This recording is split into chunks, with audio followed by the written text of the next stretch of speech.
I pray you tell me, where a gentle maiden dwelleth named Yum Yum,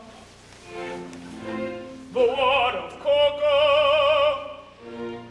In pity speak, oh speak, I pray you. Why, who are you who ask this question?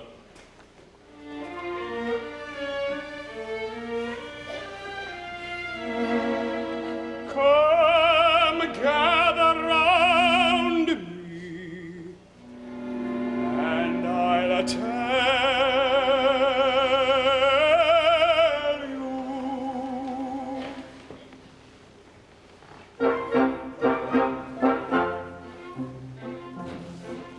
A wandering minstrel, a thing of shreds and patches, of ballads, songs, and snatches, and a dreamy lullaby.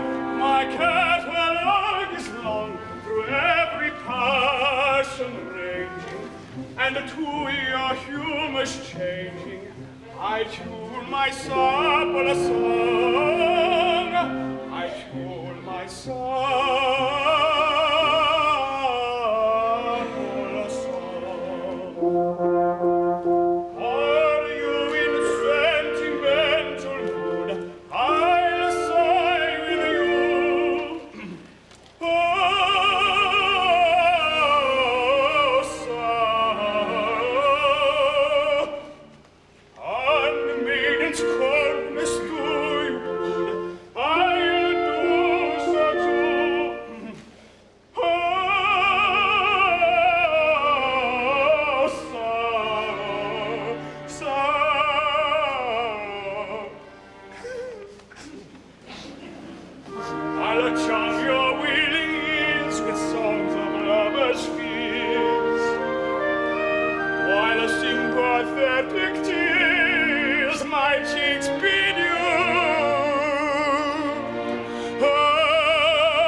What if patriotic sentiment is wanted? I patriotic ballads cut in pride, for where'er a country's banner may be planted, all other local banners are defied.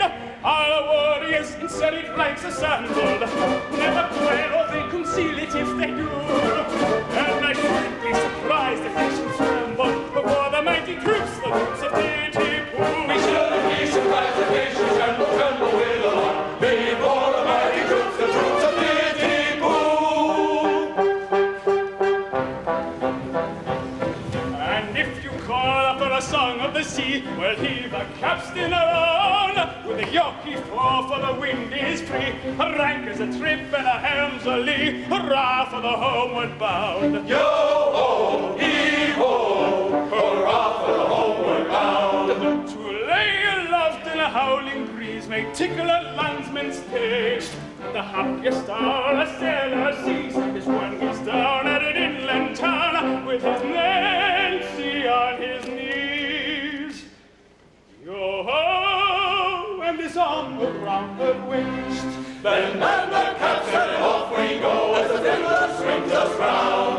With a yo-heave-ho and a rum-me-lo, hurrah for the homeward bound. With a yo-heave-ho and a rum-me-lo, yo-ho-ho, yo-ho-ho, heave-ho, heave-ho, heave-ho, yo-ho.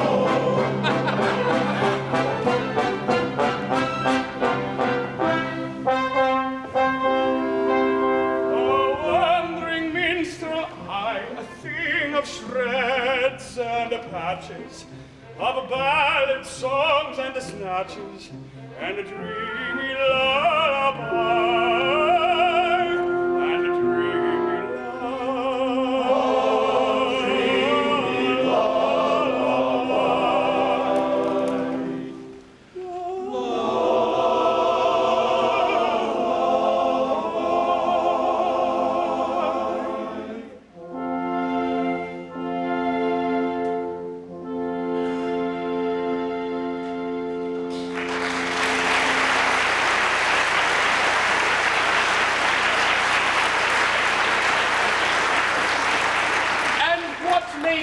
business with the yum-yum?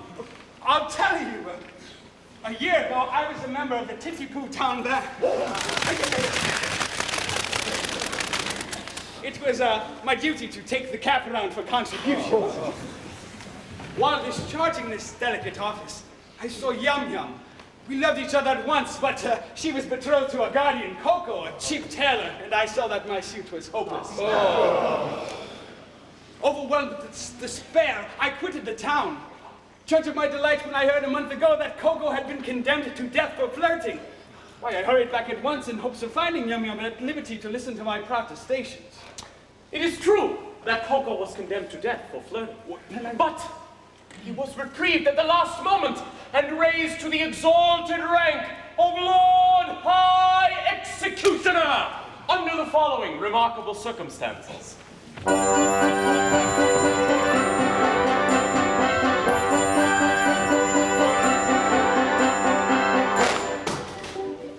Great mikado, virtuous man, when he to rule our land began, resolved to try a plan whereby young men might best be steadied. So he decreed in words succinct that all who flirted, leered, or winked, unless connubially linked, should forthwith be beheaded, beheaded, beheaded, should forthwith be beheaded.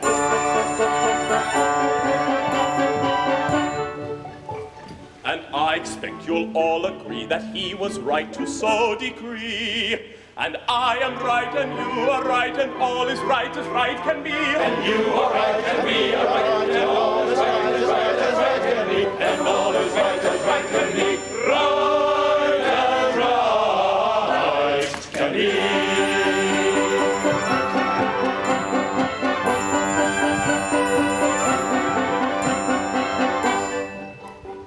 This stern decree you'll understand caused great dismay throughout the land, for young and old and shy and bold were equally affected. The youth who winked a roving eye or breathed a non-connubial sigh was thereupon condemned to die. He usually objected, usually objected.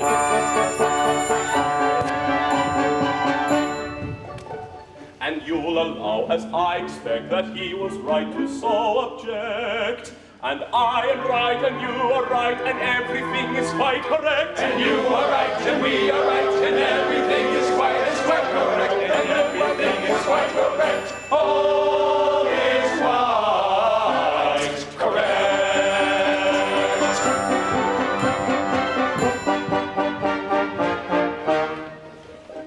And so we straight let out on bail a convict from the county jail, whose head was next on some pretext condemned to be mown off, and made him headsman for, we said, who's next to be decapitated cannot cut off another's head until he's cut his own off, his own off, his own off, until he's cut his own off.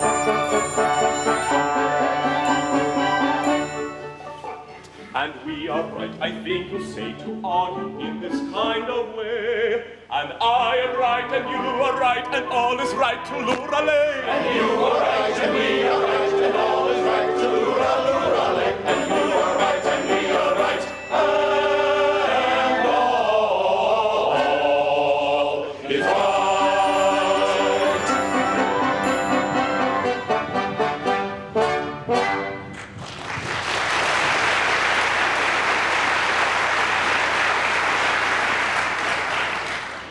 Coco, the cheap tailor, Lord High Executioner of Titipoo. Why, that's the highest rank a citizen can attain. It is.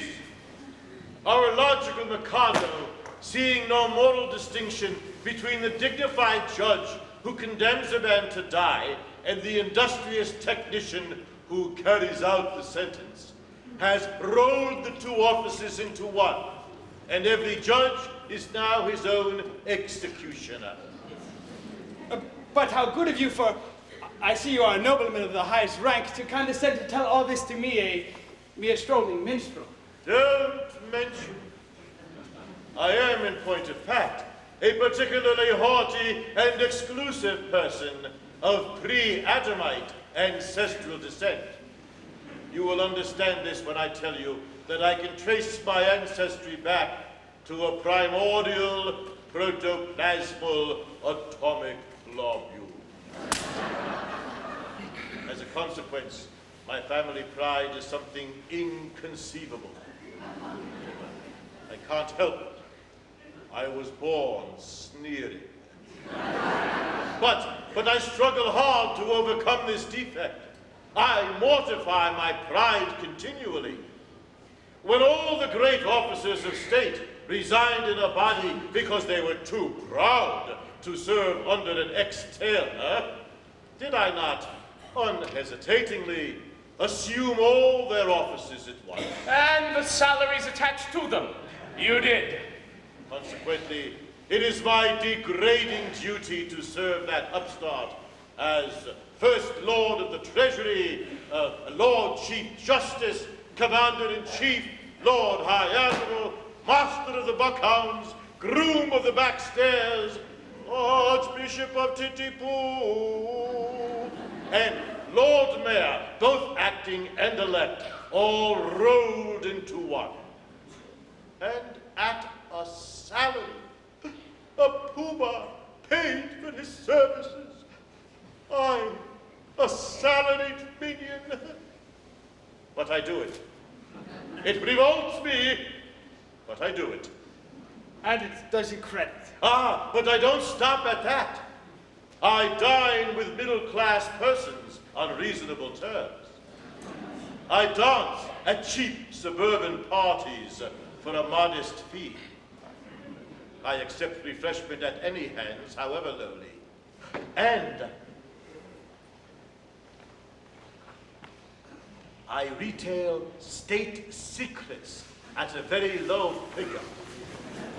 For example, any further information about Yum Yum would come under the head of a state secret.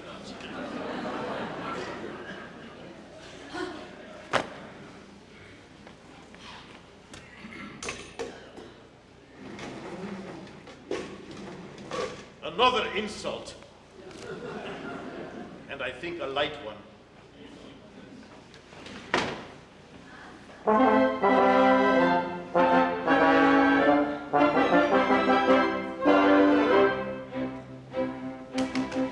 Young man, despair likewise go to. Yum Yum the fair you must not woo. It will not do, I'm sorry for you, you very imperfect ablutioner.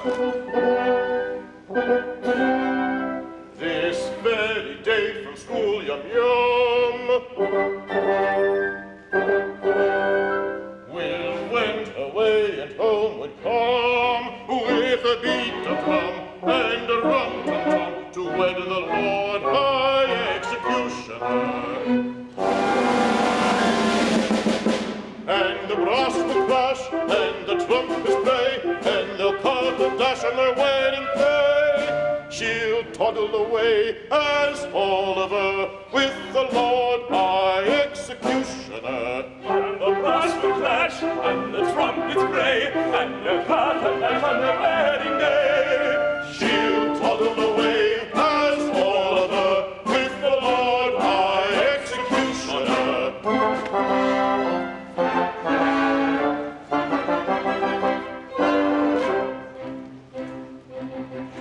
It's a hopeless case, as you may see, and in your place away I'd flee. But don't blame me, I'm sorry to be of your pleasure a diminutioner. They'll avow their pact extremely soon. In a point of fact this afternoon, a honeymoon with that buffoon at 7 commences, so you shun her. And the brass will crash, and the trumpets bray, and they'll cut a dash on their wedding day. She'll toddle away as Oliver with the Lord High Executioner. And the brass will clash, and the trumpets bray, and they'll cut her dash on their wedding day. She'll toddle away as Oliver with the Lord High Executioner.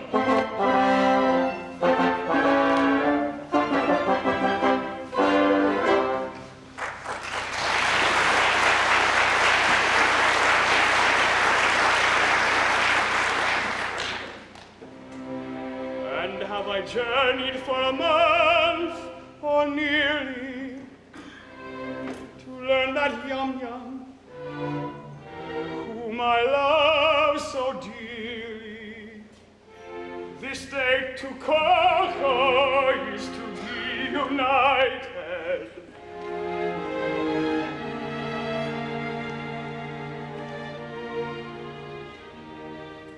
The fact appears to be as you've recited. But here he comes, equipped as suits his station. He'll give you any further information.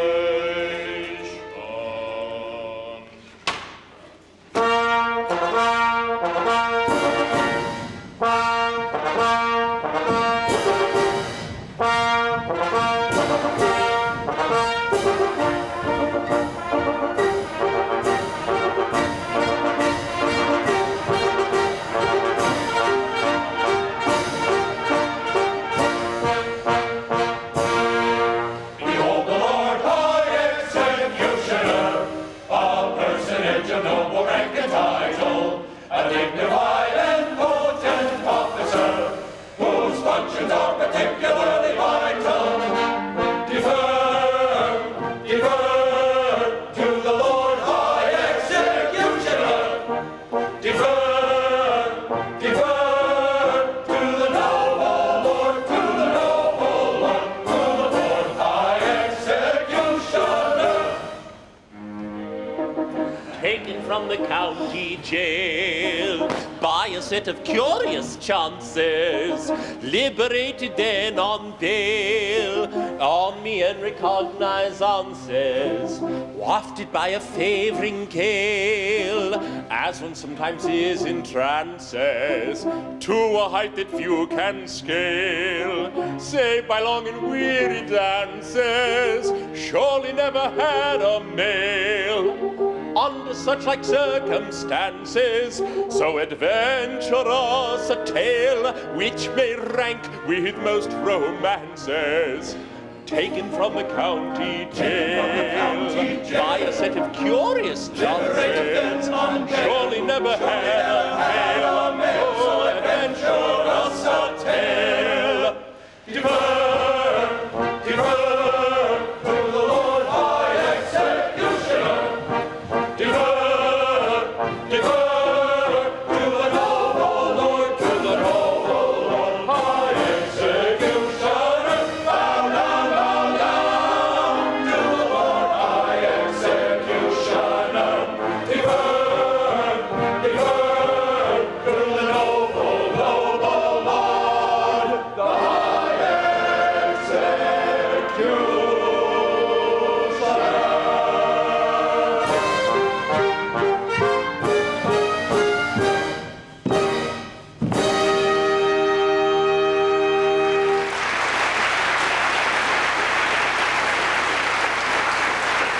Gentlemen, I am much touched by this reception.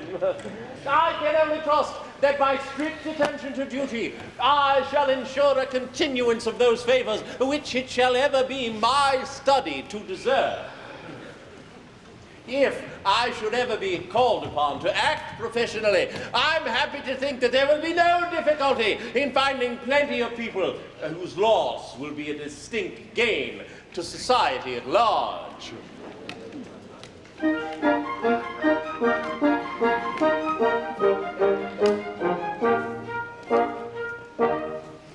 As someday it may happen that a victim must be found, I've got a little list of society offenders who might well be underground and who never would be missed. who never would be missed. There's inventive campaign managers who have no common sense, and presidential aspirants who always walk the fence. Those dolts who wear the rollerblades and Walkmans on their ears, who work in the insurance mill and prey on people's fears, and all ex-spouses who on spoiling holidays insist. They'd none of them be missed. They'd none of them be missed. He's got them on the list. He's got them on the list. And they'll none of them be missed. They'll none of them be missed. There's the orchestra conductor who just now has lost his place, and the lady Tip and missed.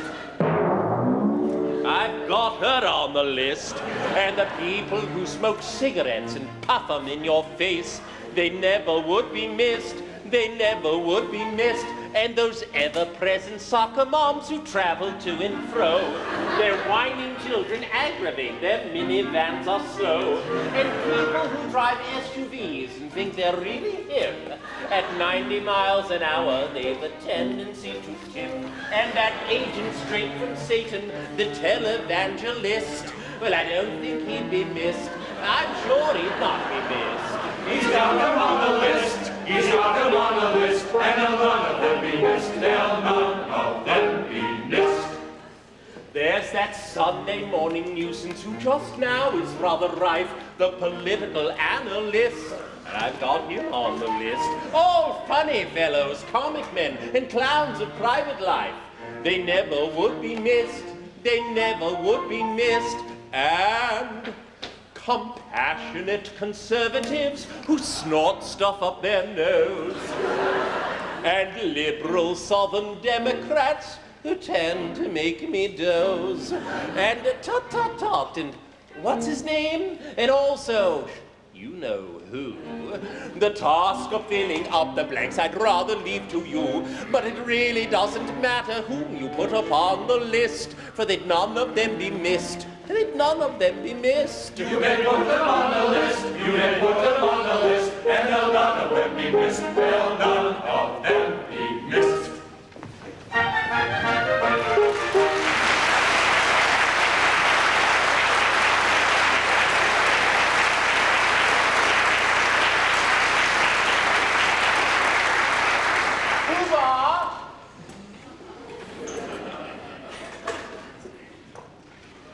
You rang? It seems that the festivities in connection with my approaching marriage must last a week. I should like to do it handsomely and wish to consult you as to the amount that I ought to spend upon them. Certainly.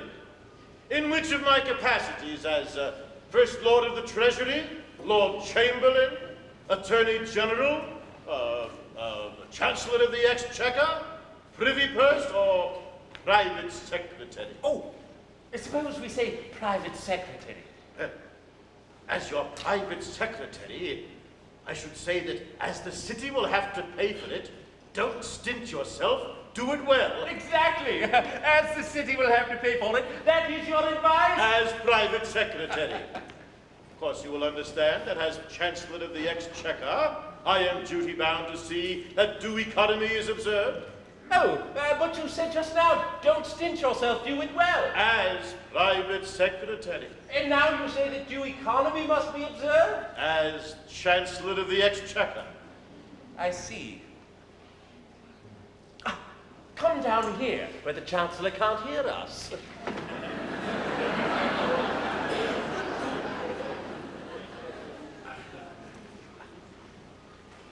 Now then, as my solicitor, how do you advise me to deal with this difficulty? Well, as your solicitor, I should have no hesitation in saying, chance it! Thank you, I will. Were it not that as Lord Chief Justice, I am bound to see that the law isn't violated. I see. Come over here, where the Chief Justice can't hear us. Now then, as First Lord of the Treasury? As First Lord of the Treasury, I could propose a special vote to cover all expenses. Were it not that as leader of the opposition, I should be duty-bound to fight it tooth and nail. Of course, as Paymaster General, I could so cook the accounts so that I, as Lord Chief Auditor, should never discover the fraud. But then, as Archbishop of Titipu, it would be my moral obligation to denounce my dishonesty and turn myself into my own custody as First Commissioner of Police. Well, that's extremely awkward. Now, I'm not saying that all these distinguished gentlemen couldn't be squared, but I think it only right to tell you that they would not be sufficiently degraded in their own estimation unless they were insulted with a considerable bribe. The matter shall have my careful consideration. Ah, but my bride and her sisters approach, and any little compliment on your part, such as an abject grovel in a typical fashion so characteristic of today's politicians, would be esteemed a favor. No money, no grovel.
is a joke that just begun.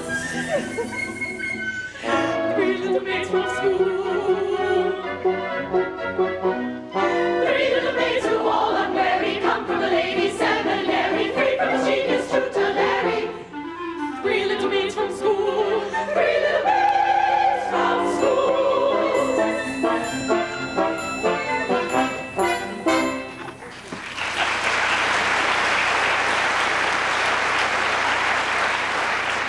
At last, my bride that is to be. Oh, you're not going to kiss me before all these people. Well, that was the idea. It seems odd, doesn't it? It's rather peculiar. I don't know about that. Must have a beginning, you know. Oh, well, of course I know nothing about these things, but I've no objection if it's usual. Oh, it's quite usual, I think. Eh, Lord Chamberlain? I have known it done.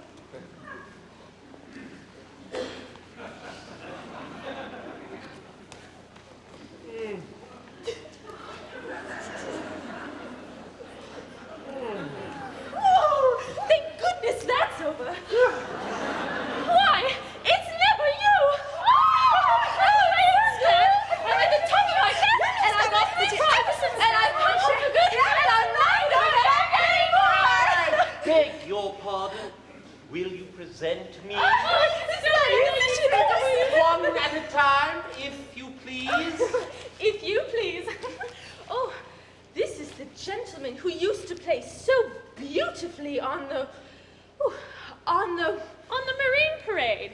Yes, I think that was the name of the instrument. Sir, I have the misfortune to love your ward, Yum Yum. Oh, I know I deserve your anger. Anger? Not a bit, my boy. Why, I love her myself. Charming little girl, isn't she? Pretty eyes, nice hair. Taking little thing altogether. Very glad to hear my opinion backed by a competent authority. Thank you very much. Goodbye. Take him away. I beg your pardon, but what's this? Customer come to try on? That is a tremendous swell. Oh, it's alive! Go away, little girls, go away! Can't talk to little girls like you. Go away! There's dears. Allow me to present you, Poobah. These are my three wards. The one in the middle is my bride elect. Well, what do you want me to do to them? Mind you, I shall not kiss them. Oh, no. You shan't kiss them. A little bow. A mere nothing. You needn't mean it, you know. It goes against the grain. They are not young ladies. They are young persons. Oh, come, make an effort. There's a good nobleman. Well, I shan't mean it.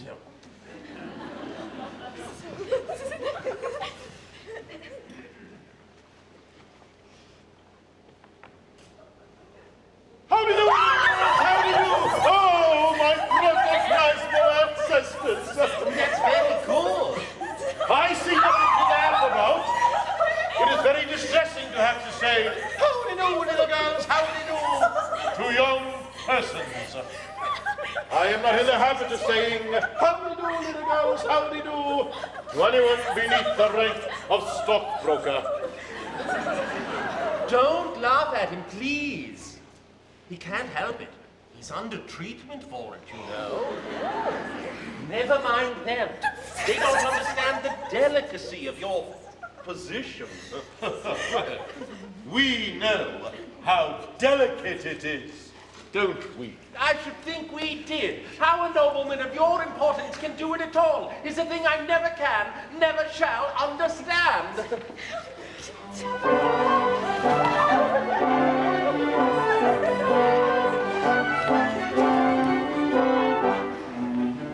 So please we must regret if we have failed in etiquette. Towards a man of rank so high, we shall know better by and by. But youth, of course, must have its fling so pardon us, so pardon us. And don't in girlhood's happy spring be pardon us if we're inclined to dance and sing.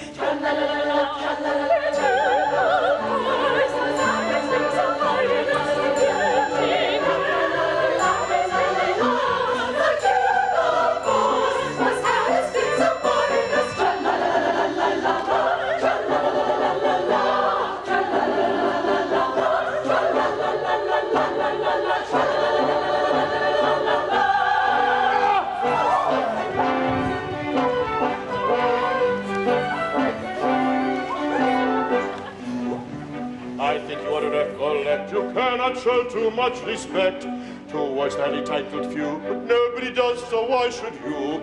That youth at us should have its fling is hard on us, to our prerogatives we cling, so pardon us if we decline to dance and sing tra-la-la-la-la-la, tra-la-la-la-la-la, tra-la-la-la-la-la, tra-la-la-la-la-la,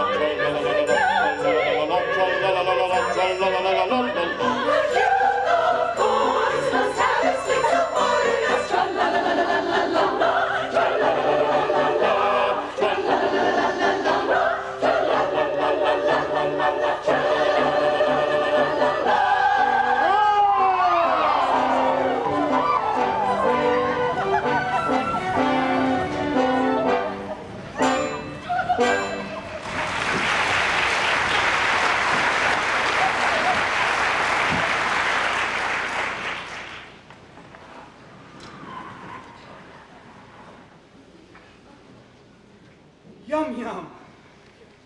At last we are alone. I have sought you night and day for 3 weeks in belief that your guardian was beheaded.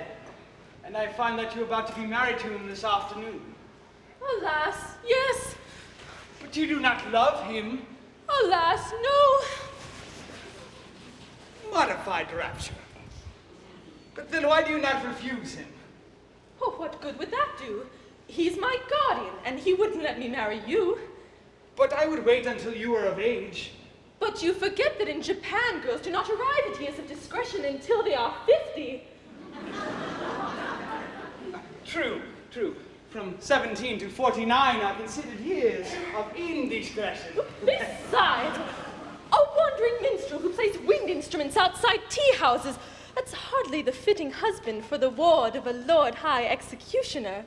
But shall I tell her? Yes, she will not betray me. But what if it should prove that, after all, I am no musician? There, I was certain of it. Directly I heard you play. What if it should prove that I am no other than the son of His Majesty, the Mikado? The son of the Mikado? But why is your Highness disguised? And what has your Highness done? And will your Highness promise never to do it again? Several years ago, I had the misfortune to captivate Katusha. Oh, bless you. No, Katusha, an elderly woman of my father's court. She misconstrued my customary affability into expressions of affection and claimed me into marriage under my father's law. My father, the Lucius Junius Brutus of his race, ordered me to marry her within a week or perish ignominiously on the scaffold. That night I fled his court and, assuming the disguise of second trombone, I joined the band in which you found me when I had the happiness of seeing you. Your Highness, I think you had better not come too near. The laws against flirting are excessively severe. But we are quite alone, and nobody can see us. Still, that does not make it right. To flirt is capital. It is capital. And we must obey the law. Deuce take the law. I wish it would, but it won't. If it were not for that, well, how happy we might be. Happy indeed. If it were not for the law, well, we should now be sitting side by side. Like that. Instead of being obliged to sit half a mile off. Like that. We should be gazing into each other's eyes. Like that. Breathing sighs of unutterable love. Oh, like that. With our arms around each other's waists. Like that. Oh, yes, if it weren't for the law. If it wasn't for the law. As it is, of course, we can't do anything of the kind. Not for worlds. Being engaged to Coco, you know. Being engaged to Coco.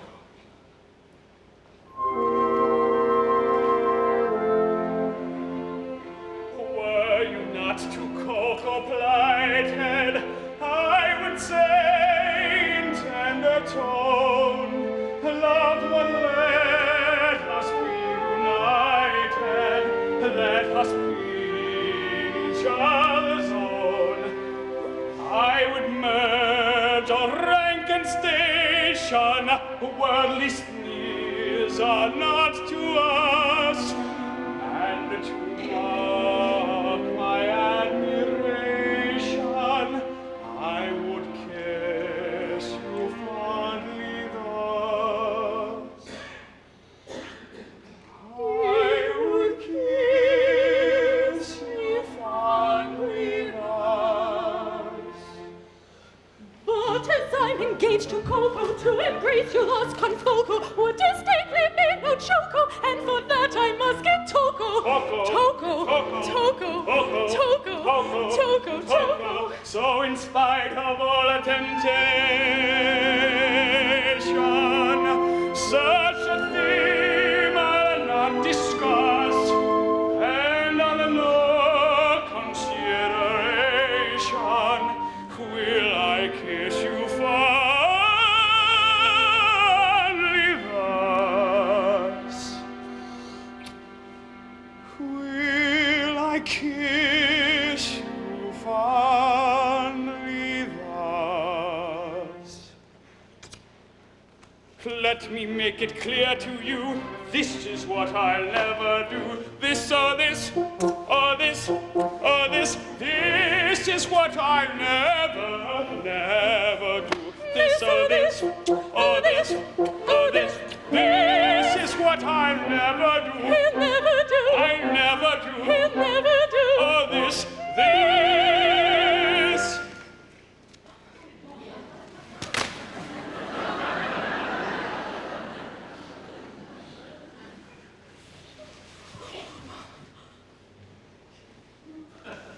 Is what he'll never, never do.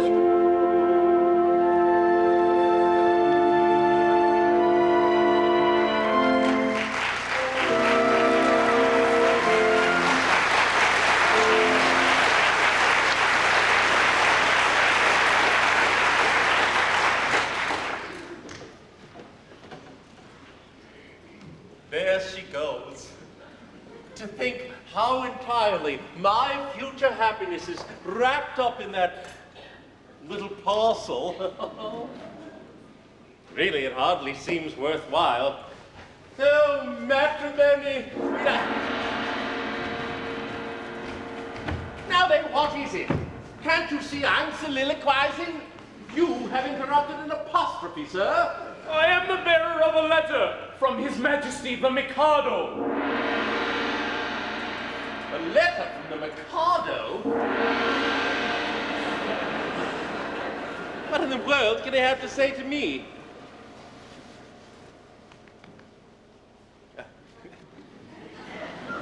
Ah, here it is at last.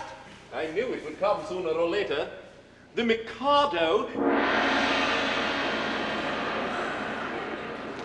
is struck by the fact that no executions have taken place in Titipu for a year, and decrees that unless somebody is beheaded within a month, the post of Lord High Executioner shall be abolished, and the city reduced to the rank of a village. But that will involve us all in irretrievable ruin. Yes, there is no hope for it. I shall have to execute somebody at once.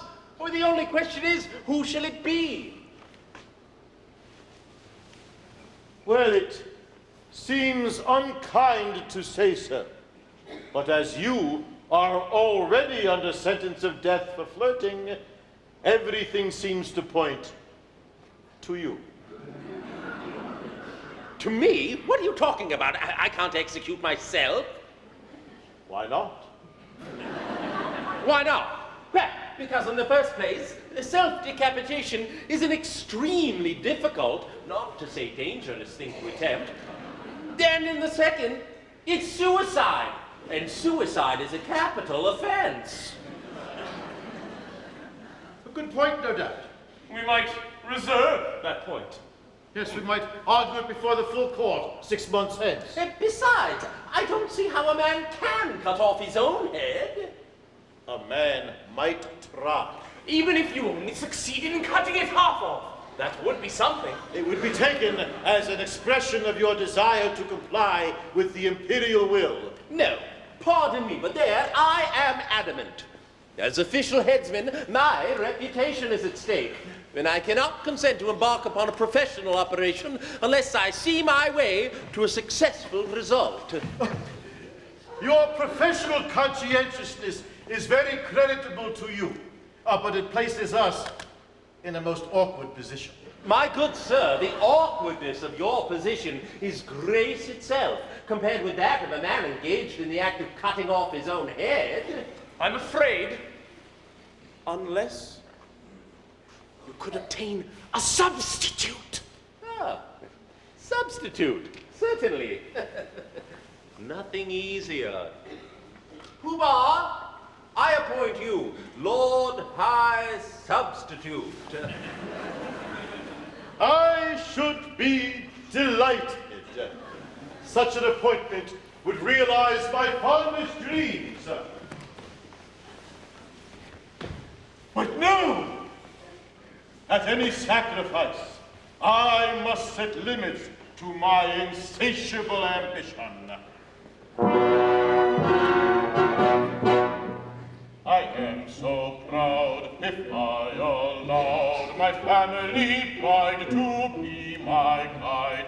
I'd volunteer to quit this sphere instead of you in a minute or two. But family pride must be denied and set aside and mortified and mortified. My brain it teems with endless schemes, both good and new, for titty-poo, for titty-poo. But if I flit the benefit that I diffuse, the town would lose. Now every man to aid his clan should plot and plan as best he can.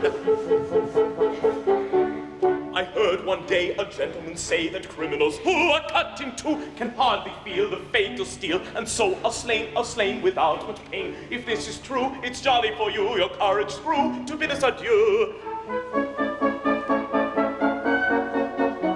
I am so proud. My brain it teems with endless schemes, both good and new, for titty-poo, for titty-poo. But if I flit the benefit that I diffuse, the town would lose. Now every man to aid his clan should plot and plan as best he can.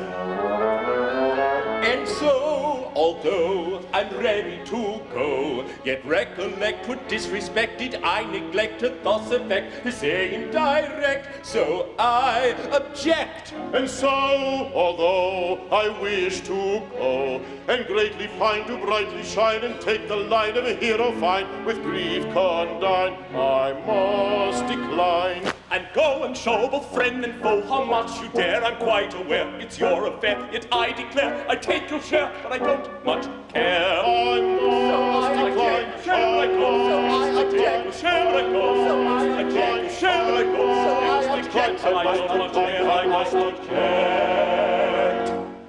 To sit in solemn silence in a dull dark nook, in a pestilential prison with a lifelong lock, awaiting the sensation of a short, sharp shock from a chippy chopper on a big black rock.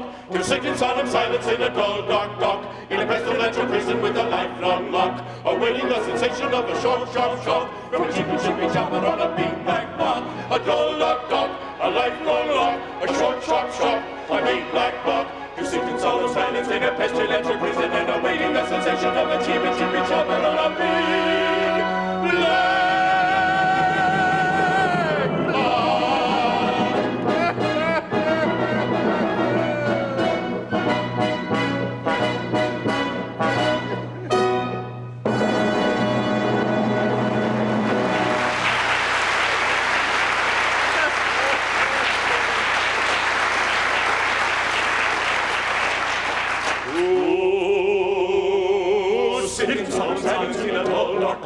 in a pestilential prison with a lifelong lock, awaiting the sensation of a short, sharp shock from a chippy chopper on a big black block. To sit in solemn silence in a dull dark dock, in a pestilential prison with a lifelong lock, awaiting the sensation of a short, sharp shock from a chippy chopper on a big black block. A dull dark dock, a lifelong lock, a short, sharp shock, a big black block. To sit in solemn silence in a pestilential prison and awaiting the sensation of a chippy chopper on a big black block.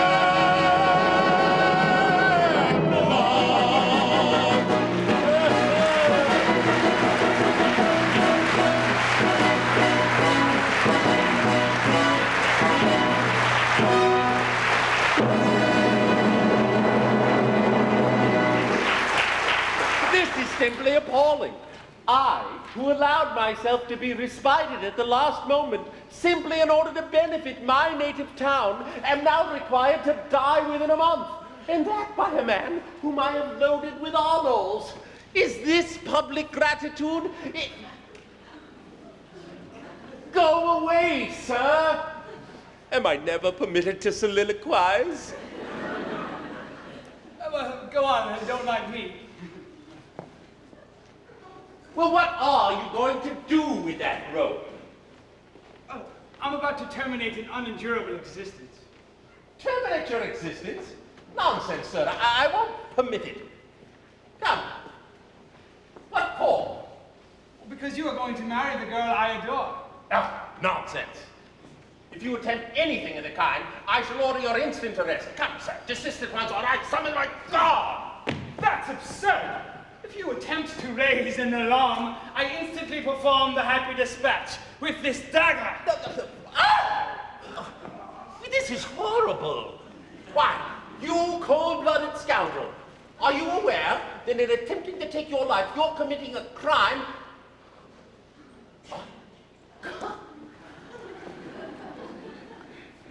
Substitute. What's the matter? Is it absolutely certain that you're resolved to die? Absolutely. Will nothing whatever shake your determination? Nothing. Threats, entreaties, prayers, all useless? All. My mind is made up. Well, if you really mean what you say, and if you're absolutely resolved to die, then if nothing whatever will shake your determination, don't spoil yourself by committing suicide, but be beheaded handsomely at the hands of the public executioner. I don't see how that would benefit me. You don't? Observe, you'll have a month to live, and you'll live like a fighting cock at my expense. When the day comes, there'll be a grand public ceremonial. You'll be the central figure. No one will attempt to deprive you of that distinction. There'll be a procession, band, a dead march, bells tolling, all the girls in tears, Yum-Yum distracted, and in the evening, when it's over, there'll be general rejoicings. Oh, and a display of fireworks.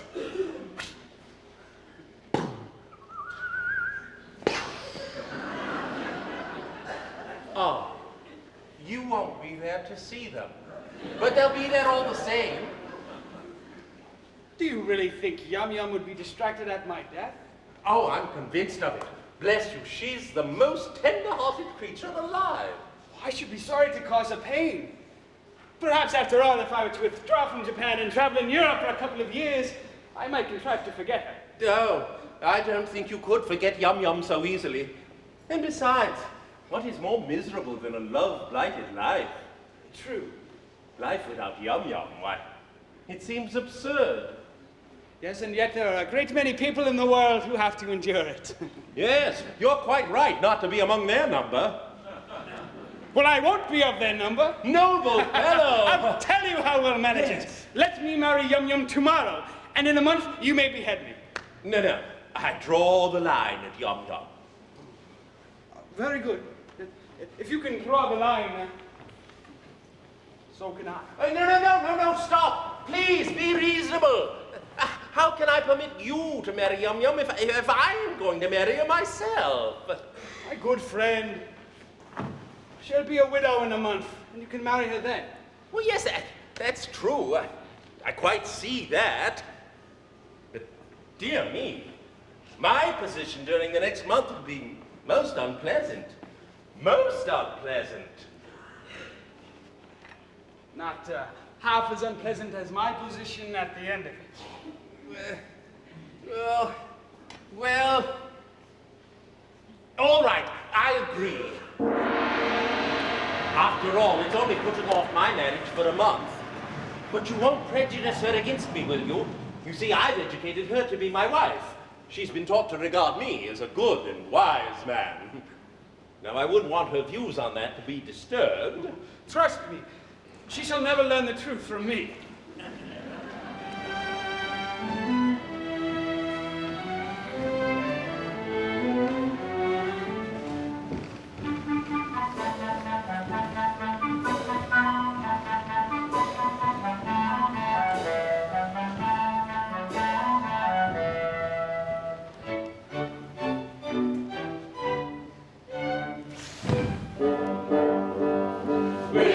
set stern and gloomy stride.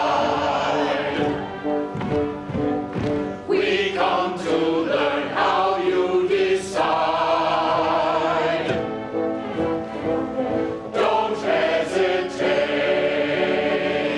your choice to name. A dreadful fate you'll suffer all the same. A dreadful fate you'll suffer all the same. To ask you what you mean to do, we punctually appear. Congratulate me, gentlemen, I found a volunteer. The Japanese equivalent of here. 'Tis Nanki-Poo. Hail, Nanki-Poo. I think he'll do. Yes, you'll do. He yields his life if I'll yum surrender. Now I adore that girl with passion tender, and would not yield her with a ready will, or her a lot, if I did not adore myself with passion tender still. With passion tender still. Ah, yes, he loves himself with passion tender still. Take her. No, not you, silly. She's yours.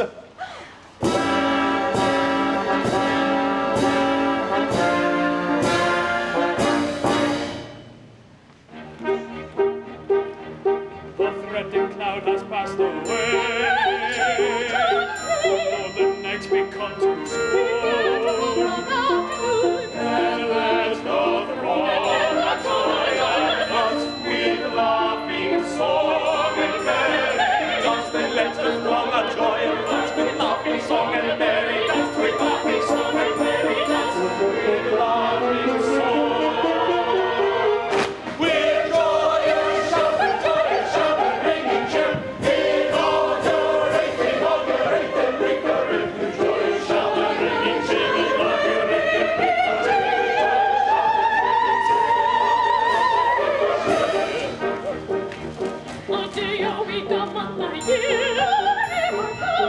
I see the tide comes much too soon. Then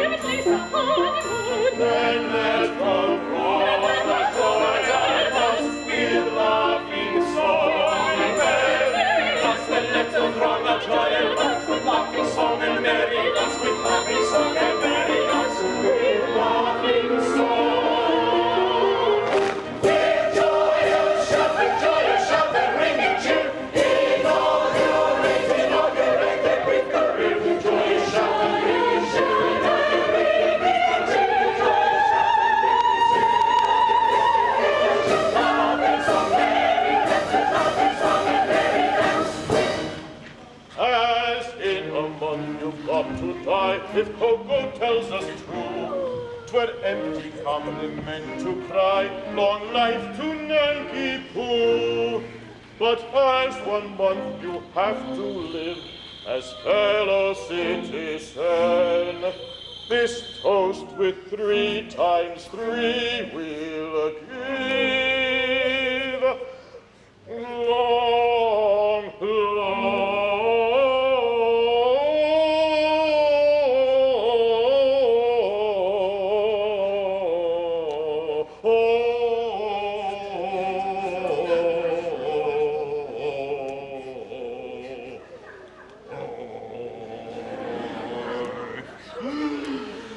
long life to you. Good sir, I'm addressing myself to you. I beg your pardon? I should think you would. Long life to you. Thank you very much. I'm not nearly finished. Long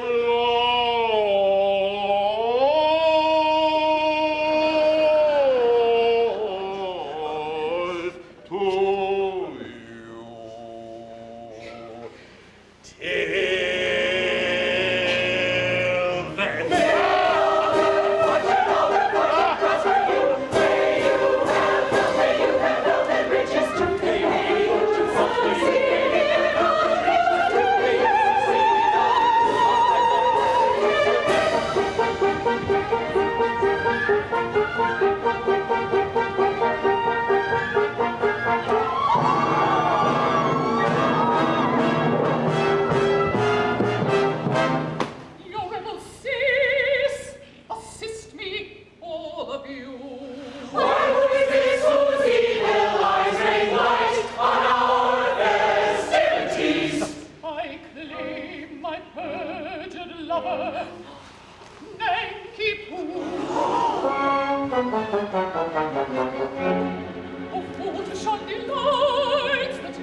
The maid of whom I told you.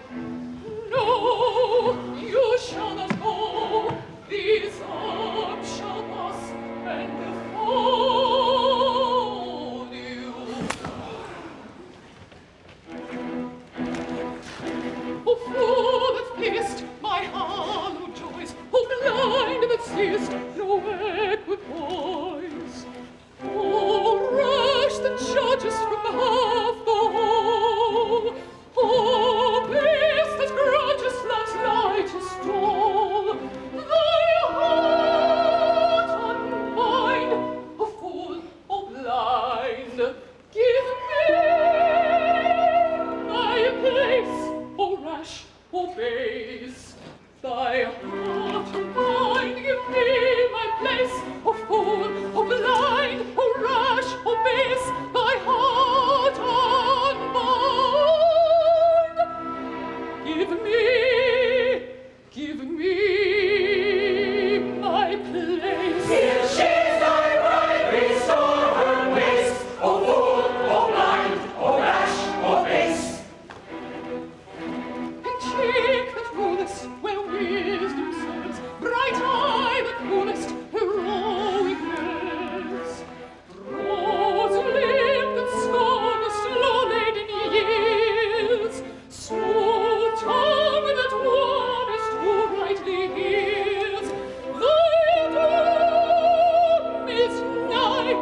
shall rule. In vain for mercy, on your knees you'll sue. I'll tear the mask that you're disguising. Now comes the blow. Prepare yourselves for news surprising. I'll foil my foe. No minstrelly, despite mikado. Ha ha! I know he is the son of Io. In vain you interrupt with this tornado. He is the only son of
well becomes a pretty bride.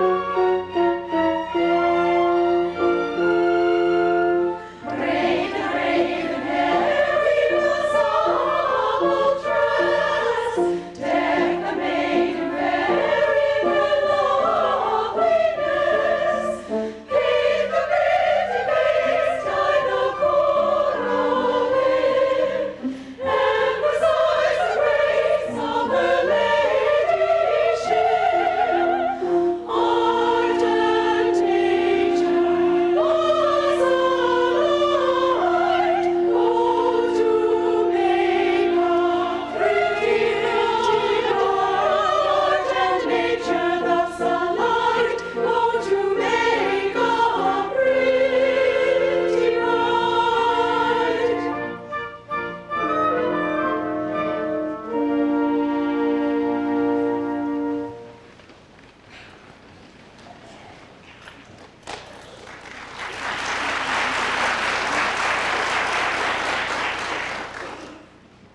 Yes, I am indeed beautiful.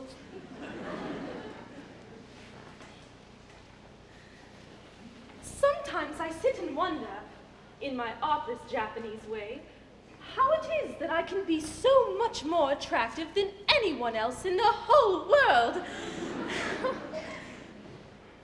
Can this be vanity? No. Nature is lovely and rejoices in her loveliness. I'm a child of nature and take after my mother.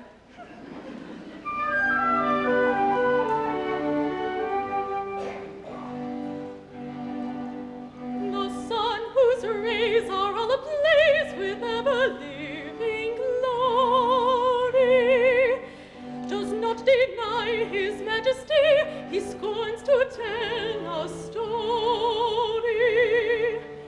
He won't exclaim, I blush for shame, so kindly be indulgent.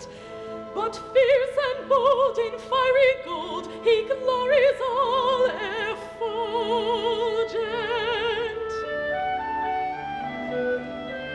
I mean to rule the earth as he the sky. We really know the sun and I mean to rule the earth as he the sky. We really know our worth, the sun and I.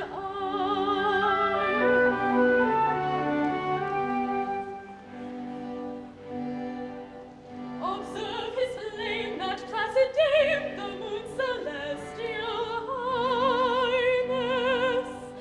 There's not a trace upon her face of diffidence or shyness. She borrows light that through the night mankind may all acclaim her. And truth to tell, she lights up well, so I for one don't blame her. Ah, pray make no mistake, we are not shy, we're very wide awake, the moon and I.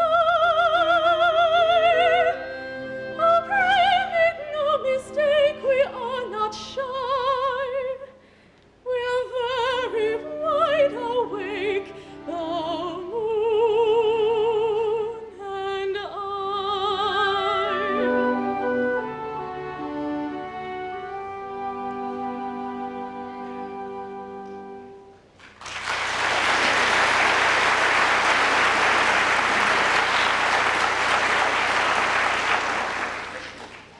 Yes, everything seems to smile upon me.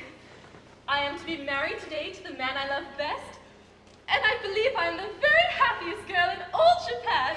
Oh, the happiest girl indeed, for she is indeed to be envied who has attained happiness in all but perfection. In all but perfection. Well, Well, dear, it can't be denied the fact that your husband is to be beheaded in a month is, in its way, a drawback. Does seem to take the top off it, you know. I don't know about that. It all depends. At all events, he will find it a drawback. Bless you, it all depends.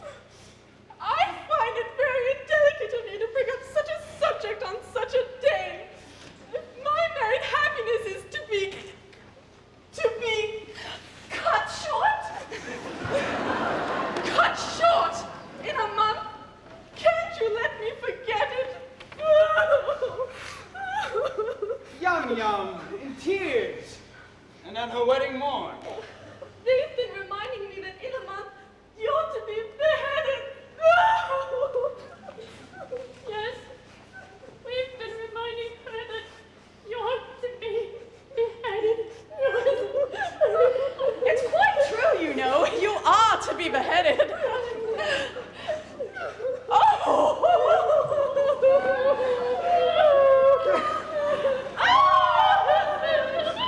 You know, some bridegrooms would be depressed by this sort of thing. A month? What's a month? Bah! These divisions of time are purely arbitrary. Who's to say that 24 hours makes a day? There is a popular impression to that effect. Well, then we'll face it. We'll call each second a minute, each minute an hour, each hour a day, each day a year. Well, and at that rate, we've about 30 years of married happiness before us. And at that rate, this interview has already lasted 4 hours and 3/4. Yes, how time flies when one is thoroughly enjoying oneself. That's the way to look at it. Don't let's be downhearted. There's a silver lining to every cloud. Certainly. Let's be perfectly happy. By all means, let's thoroughly enjoy ourselves. It's absurd to cry. Quite ridiculous.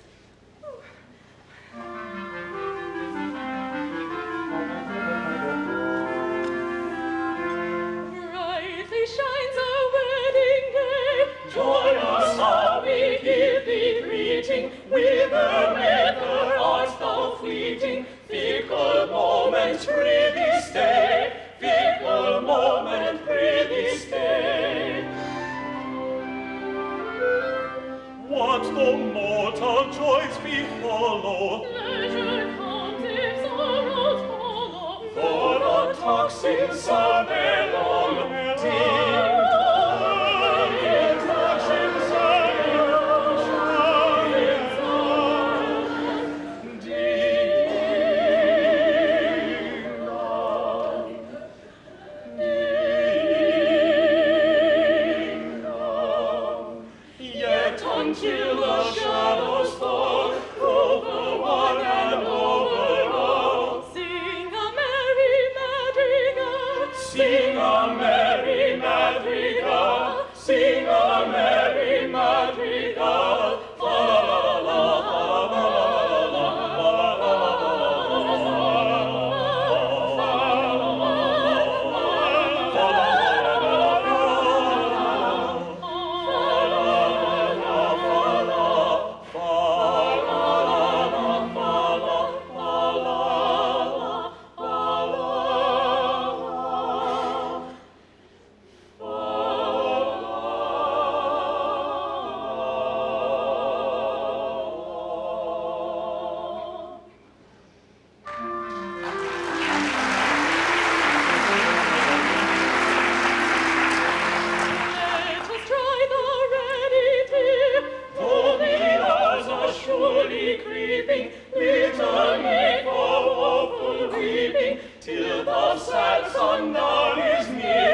me.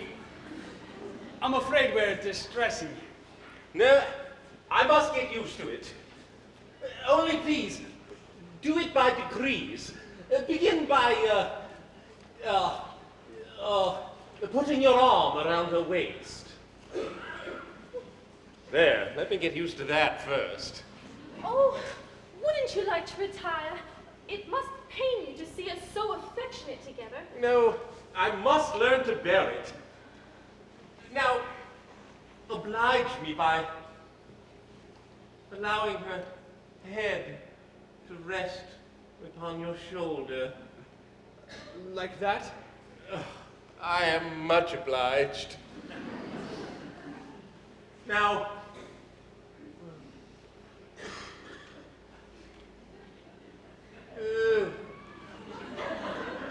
kiss her. Thank you. It's simple torture. Come, bear up. After all, it's only a month. Oh, there's no use deluding oneself with false hopes. What do you mean? My child, my poor child, how shall I break it to her? My little bride that was to have been? Was to have been? Yes, you never can be mine. What? I'm so glad. I've just ascertained that by the Mikado's law, when a married man is beheaded, his wife is buried alive.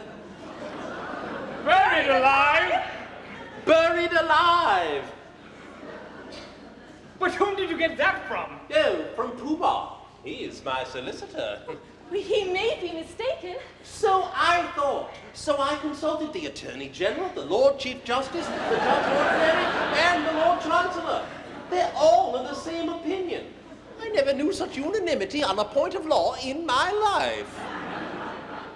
But stop a bit. This law has never been put in force. Not yet. You see, flirting is the only crime punishable with decapitation, and married men never flirt. Oh, of course they don't. I quite forgot that. So I suppose I may take it that my dream of happiness is at an end. Darling, I don't want to appear selfish, and I do love you with all my heart. Well, I don't suppose I love anyone else half as much. But when I agreed to marry you, my own, I had no idea, pet, that I should have to be buried alive in a month. Nor I. It's the very first I've heard of it. It does make a difference, doesn't it? It does make a difference, of course. You see, burial alive, it's such a stuffy death. Yes, I call it a beast of a death. You see my difficulty then, don't you? Yes, and I see my own. If I insist on your carrying out your promise, I doom you to a hideous death. If I release you, you marry Coco at once. Here's a howdy-do, if I marry you. When the time has come to marriage, then the maiden whom you cherish must be slaughtered too. Here's a howdy-do, here's a howdy-do. Here's a pretty mess, in a month or less. I must die without her wedding. Let her bitter tears I'm shedding witness my distress. Here's a pretty mess, here's a pretty mess. Here's the state of things. To her life she clings. Matrimonial devotion doesn't seem to suit her notion. Burial it brings. Here's the state of things. Here's the state of things. With a passion that's intense I worship and adore, but the laws of common sense we ought to ignore. If what I say is true, 'tis death to marry you. Here's a pretty state of things, here's a pretty howdy-do. Here's a pretty state of things, a pretty state of things. Here's a howdy-do, Here's a howdy-do. here's a howdy-do. For if what I say is true, I cannot marry you. Here's a pretty state of things. Here's a pretty howdy-do.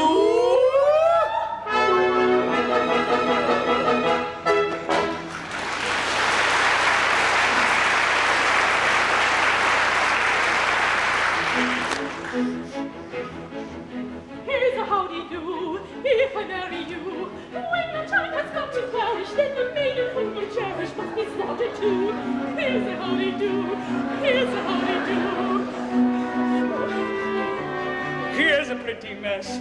In a month or less, I must die without a wedding. Let the bitter tears I'm shedding witness my distress. Here's a pretty mess. Here's a pretty mess. Here's the state of things. To her life she clings. Matrimonial devotion doesn't seem to suit her notion. Burial it brings. Here's the state of things.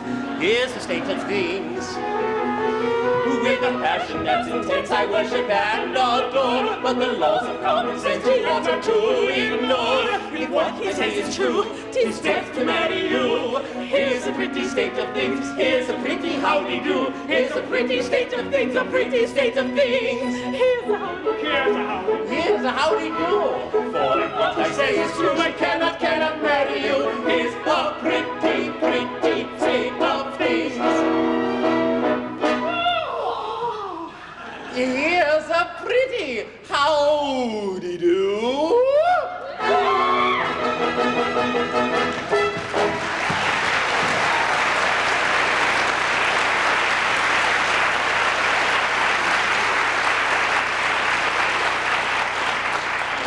My poor boy, I'm really very sorry for you.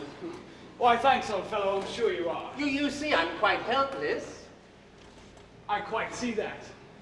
I can't conceive anything more distressing than to have one's own marriage broken off at the last moment. Oh, but you shan't be disappointed of a wedding. You should come to mine. That's awfully kind of you. But it's impossible. Oh, why so? Today, I die. What do you mean? I can't live without Yum Yum. This afternoon, I perform the Happy Dispatch. No, pardon me. I can't allow that. Why not? Why? Hang it all! You're under contract to die at the hands of the public executioner in a month's time. If you kill yourself, what's to become of me? I shall have to be executed in your place. It would certainly seem so. Now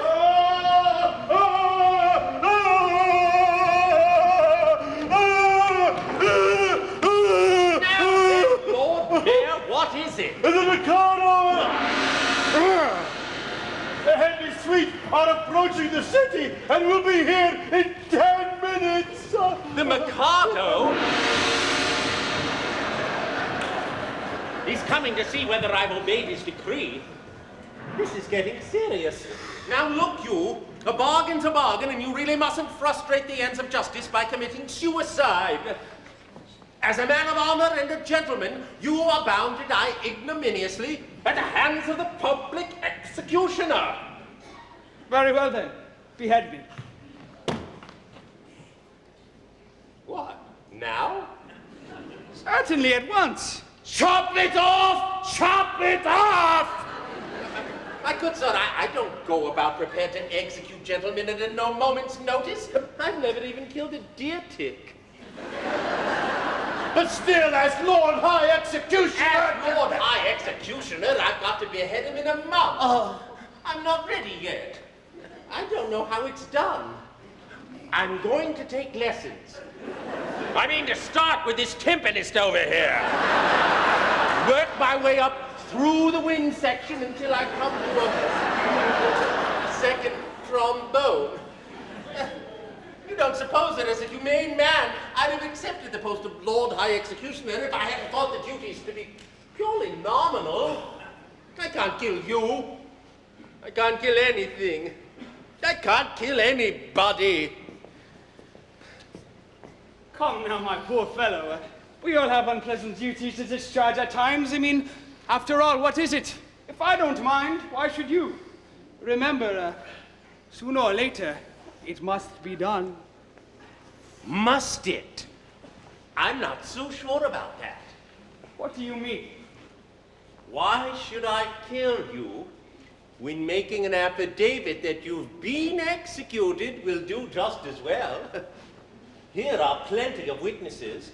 The Lord Chief Justice, Commander-in-Chief, Secretary of State for the Home Department, and the First Commissioner of Police. Where are they?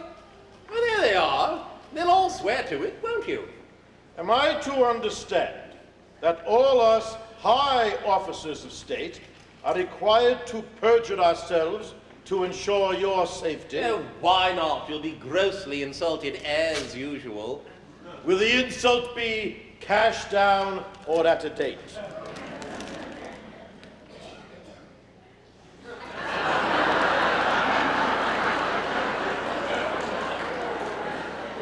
Pooh-Bah does not accept American Express.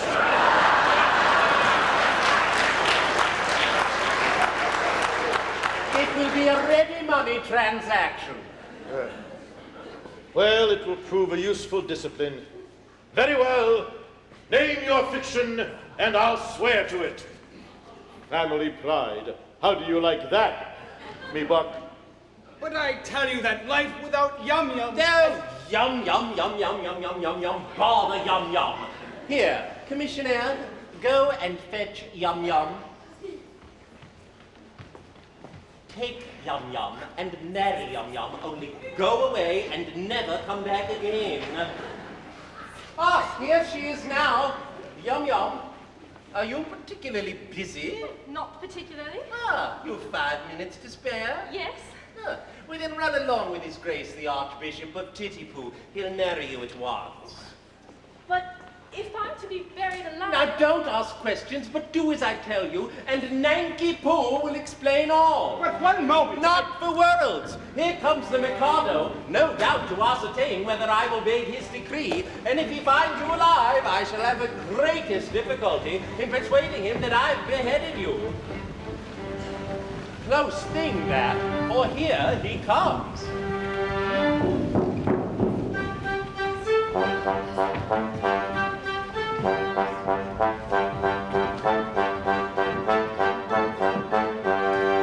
Miya-sama, oh no ma no maeni, kira kira suru no wa nanjana. Toko tonyare na.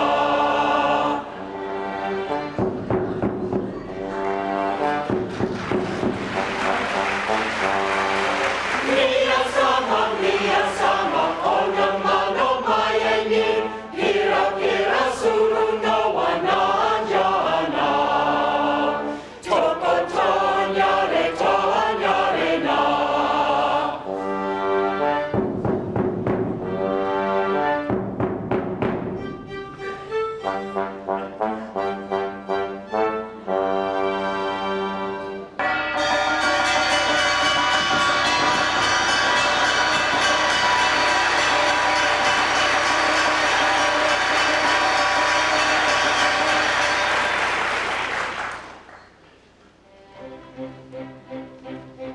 From every kind of man obedience I expect. I'm the Emperor of Japan. And I'm his daughter-in-law elect. He'll marry his son, he's only got one, to his daughter-in-law elect. My morals have been declared particularly correct. But they're nothing at all compared with those of his daughter-in-law elect.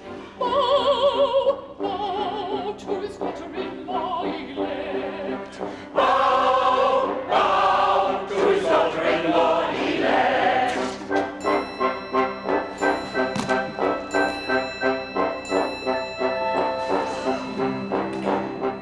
In a fatherly kind of way, I govern each tribe and sect, or cheerfully own my sway. Except his daughter-in-law elect.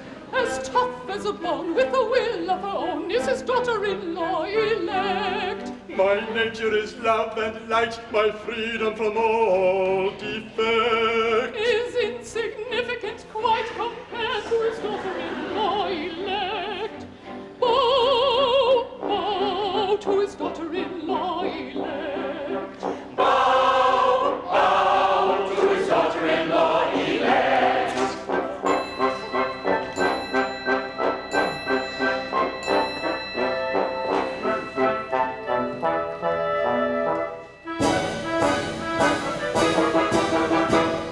A more humane mikado never did in Japan exist. To nobody's second, I'm certainly reckoned a true philanthropist. It is my very humane endeavor to make to some extent each evil liver a running river of harmless merry men.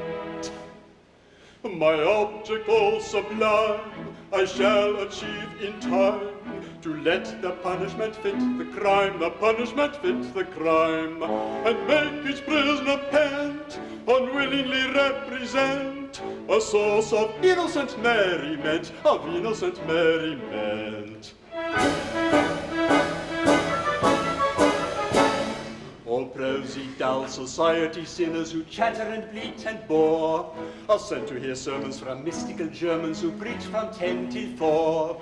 The amateur tenor whose vocal villainies all desire to shirk shall during off hours exhibit his powers to madden to soul's wax work.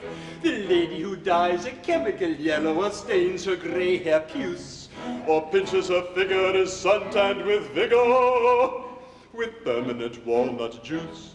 The idiot who in railway carriages scribbles on window panes, we only suffer to ride on a buffer in parliamentary trains.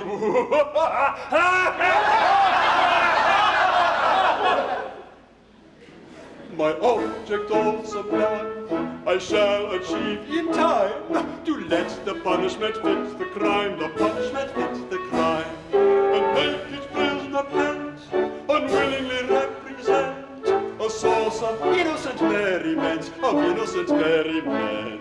His object all sublime he will achieve in time, to let the punishment fit the crime, the punishment fit the crime, and make each prisoner pant, unwillingly represent a source of innocent merriment, of innocent merriment. The advertising quack who wearies with tales of countless cures, his teeth I've enacted shall all be extracted by terrified amateurs. The music hall singer attends a series of masses and fugues and ops, by Bach interwoven with Spohr and Beethoven and classical Monday pops. The billiard sharp whom anyone catches his doom's extremely hard is made to dwell in a dungeon cell on a spot that's always barred, and there he plays extravagant matches in fitless finger stalls on a cloth untrue with a twisted cue and elliptical billiard balls.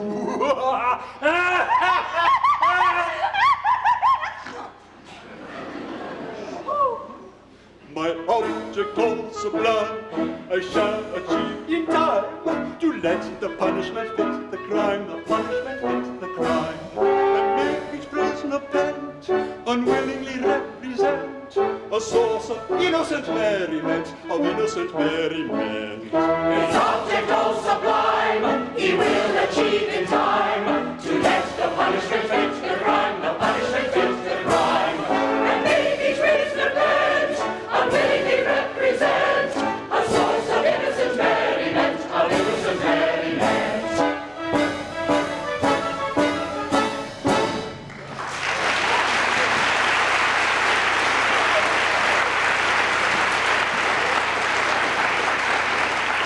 I am honored in being permitted to welcome your Majesty. I guess the object of your Majesty's visit, the execution, has taken place. Oh, you've had an execution, have you? Yes, the coroner has just handed me his certificate. I am the coroner. Yes. And this is the certificate of his death. Yes. At Titipu, in the presence of the Lord Chancellor, Lord Chief Justice, Attorney General, Secretary of State for the Home Department, Lord Mayor, and groom of the second floor front. They were all present, Your Majesty. I counted them myself. Oh, a very good house. I wish I'd been in time for the performance. Oh, and a tough fellow he was, too. A man of gigantic strength. His struggles were terrific. It was truly a remarkable scene. Oh, describe it.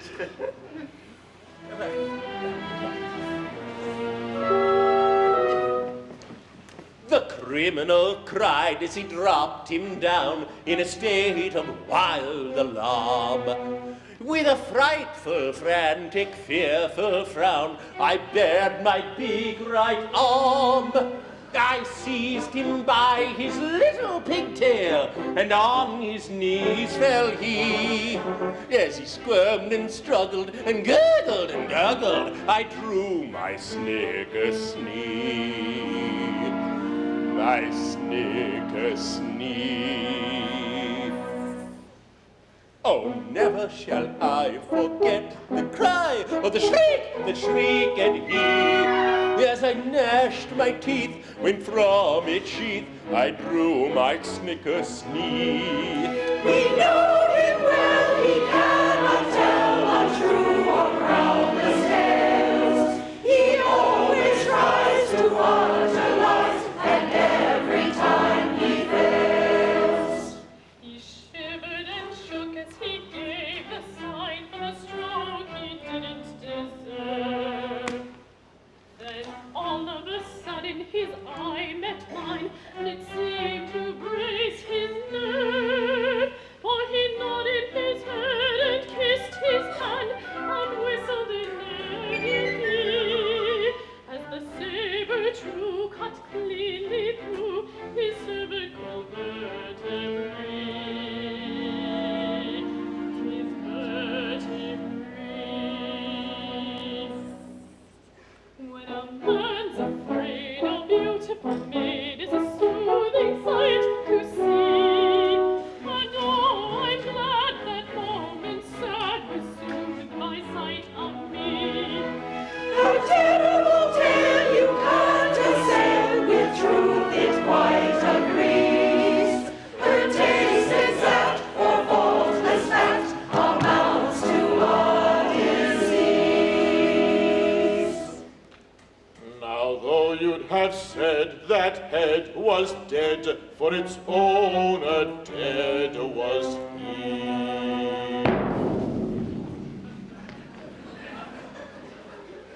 It stood on its neck with a smile well-bred, and bowed 3 times to me. It was none of your impudent offhand nods, but as humble as could be. For it clearly knew the deference due to a man of pedigree. Of pedigree.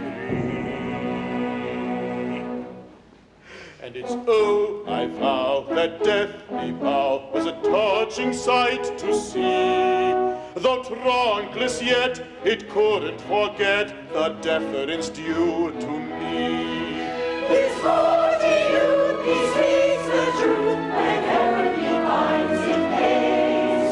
And in this case, it all took place exactly as he says. Exactly, exactly, exactly, exactly as he says.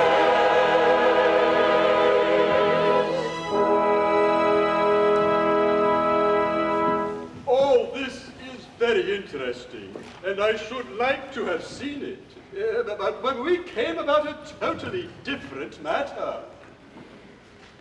A year ago, my son, the heir to the throne of Japan, bolted from our imperial court.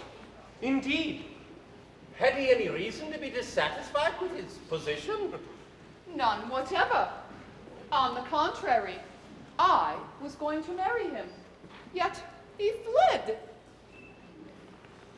I am surprised that he should have fled from one so lovely. That's not true. You hold that I am not beautiful because my face is plain. But you know nothing. You are yet uninitiated. Learn then that beauty is not to be sought in the face alone. My face is unattractive. It is. But I have a left shoulder blade that is a miracle of loveliness. People come miles to see it. And I have a right elbow that has fascination few can resist. Allow me! It is on view Tuesdays and Fridays upon presentation of visiting card. As for my circulation, it is the largest in the world. And yet he fled. And is masquerading in this town, disguised as a second trombone. A second trombone! Oh, yes. Would it be troubling you too much if I asked you to produce him? He goes by the name of... Nanky Poo. Nanky Poo. It's quite easy. That is, it's rather difficult. In point of fact, he's gone abroad. Gone abroad? His address? Whopping. Oh, What's the matter? see here. His name, Nanky Poo, beheaded this morning. Oh, where shall I find another? Where shall I find another?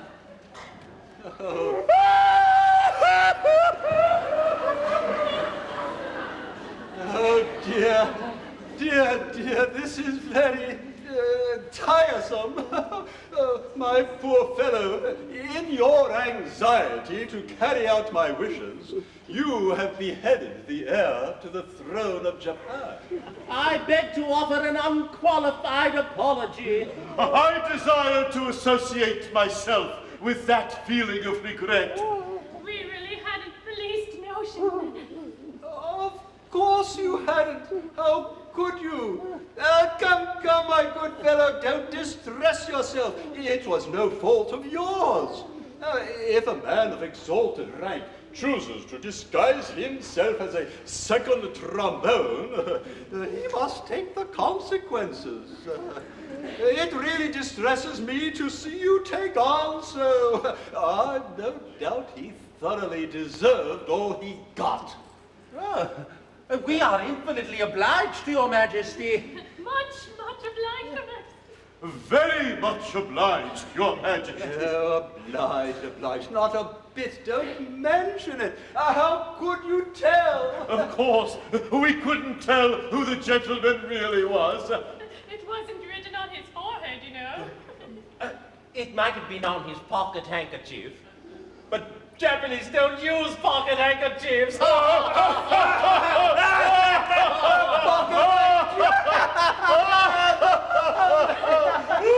I forget the punishment for compassing the death of the heir apparent. Punishment? Yes, it's something lingering. Boiling oil in it, I fancy. There's something of the sort. I think there's boiling oil in it, but I'm not sure. I know it's something humorous, but lingering. With either boiling oil or Melted leather! Yes, come, don't fret. I'm not a bit angry. If your majesty will accept our assurance, we had no idea. Of course not. I had nothing to do with it. I wasn't there. Oh, that's the pathetic part of it, you see. Unfortunately, the fool of an act says, compassing the death of the heir apparent. There's not a word about a mistake. No. Or not knowing. No. Or having no notion. Or not being there. No. Oh, there should be, of course. Yes. But there isn't. It's the slovenly way in which these acts are always drawn. However, cheer up. It'll be all right. I'll have it altered at the next session. Now let's see about your execution. Will after luncheon suit you? Can you wait till then? Yes, we can wait till then. Yeah, then we'll make it after lunch. I don't want any lunch. Oh, I'm very sorry for you all. But it's an unjust world, and virtue is triumphant only in theatrical performances.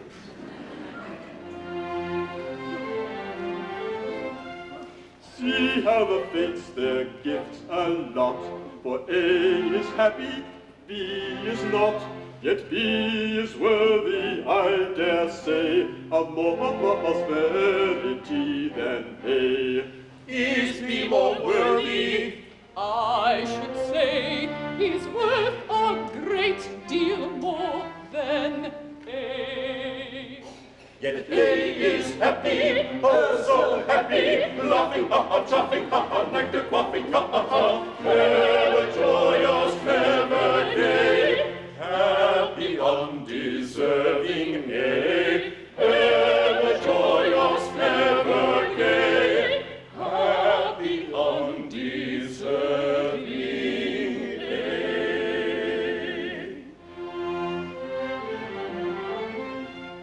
If I were fortune, which I'm not, B should enjoy A's happy lot, and A should die in misery. That is assuming I am B. But should A perish, that should be, of course, assuming I am B. B should be happy, oh so happy, laughing, chuffing, nectar quaffing, but condemned to die is he, wretched meritorious B, but condemned to die is he, wretched meritorious B.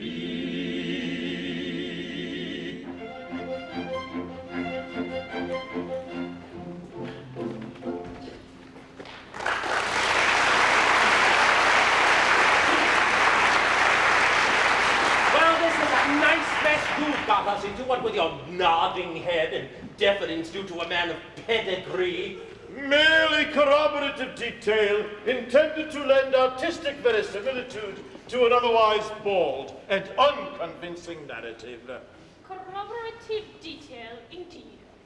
Corroborative fiddlesticks! Oh, and you are just as bad as he is, what with your cock and a bull story about catching his eye. And his whistling an air? Oh, but that's so like you. You must put in your oar. What about you and your big right arm? Yes, and your snigger sneak. Well, never mind that now. There's only one thing to be done. Nanky Poo hasn't started yet. He must come back again to life at once. Ah, here he is now. Here, Nanky Poo, I've good news for you. You're reprieved. But it's too late, you see. I'm a dead man, and I'm off on my honeymoon. Nonsense. A terrible thing has just happened. It seems you're the son of the... Oh, will you cut that out? The son of the mikado. Yes, but that happened quite some time ago. Is this a time for airy persiflage? Your father is here, and with Katisha. My father? And with Katisha? Yes, he wants you particularly. So does she. Oh, but he's married now. Bless my heart, what is that to do with it? Katisha claims me in marriage, but I can't marry her. I'm married already. Consequently, she will insist on my execution, and if I'm executed, my wife is to be buried alive. You see our difficulty. Yes, I don't know what's to be done. There's one chance for you. If you could persuade Katisha to marry you, then she will have no further claim on me. And in that case, I could come to life without any fear of being put to death. I marry Katisha? I really think it's the only course. But my good girl, have you seen her? She's something appalling. Ah, but that's only her face. she has left elbow, people come miles to see. I'm told that her right heel is much admired by connoisseurs.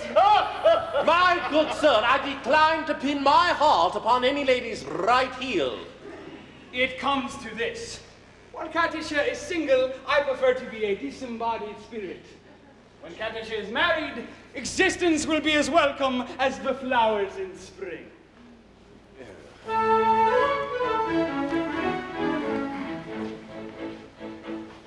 The flowers that bloom in the spring, tra-la, the promise of merry sunshine. As we merrily dance and we sing, tra-la, we welcome the hope that they bring, tra-la, of a summer of roses and wine, of a summer of roses and wine. And that's what I mean when I say that a thing is welcome as flowers that bloom in the spring. Tra-la-la-la-la, tra-la-la-la-la, the flowers that bloom in the spring. Tra-la-la-la-la, tra-la-la-la-la, tra-la-la-la-la.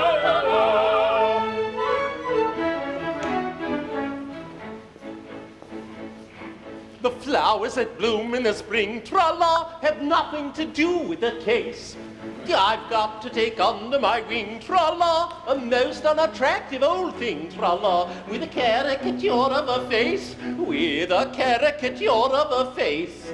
And that's what I mean when I say or I sing, oh, bother the flowers that bloom in the spring. Tra-la-la-la-la, tra-la-la-la-la, oh, bother the flowers of spring. Tra-la-la-la-la, tra-la-la-la-la.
Whoa!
Catashaw! The miscreant who robbed me of my love. But vengeance pursues, they're heating the cauldron. Catashaw, behold, a suppliant at thy feet. Catashaw, mercy! Mercy? Had you mercy on him? See here, you. You have slain my love. He did not love me, but he would have loved me in time. I am an acquired taste. Only the educated palate can appreciate me. I was educating his palate when he left me. Well, he is dead, and where shall I find another? It takes years to train a man to love me. Am I to go through the weary round again, and at the same time implore mercy for you who robbed me of my prey? I mean, my pupil, just as his education was on the point of completion. Oh, where shall I find another? Here! What? Oh, Catashaw, for years I have loved you with a white-hot passion that is slowly but surely consuming my very vitals. There! Shrink not from me. If there is aught of woman's mercy in your heart, turn not away from a lovesick suppliant whose every fibre thrills at your tiniest little touch. True it is that, under a poor mask of disgust, I have endeavored to conceal a passion whose fires are broiling the flame within me. But the fire shall not be extinguished. They defy all attempts at extinction, and breaking forth, all the more eagerly for their long restraint, they declare themselves in words that cannot be schooled, that should not be weighed, that must not be too severely criticized. Catashaw, I dare not hope for your love, but I will not live without it. Darling! You, whose hands still reek with the blood of my betrothed, dare to address words of passion to the woman you have so foully wronged? I do. Accept my love, or I perish on the spot. Oh, go to. Who knows so well as I that no one yet ever died of a broken heart? You know not what you say. Listen.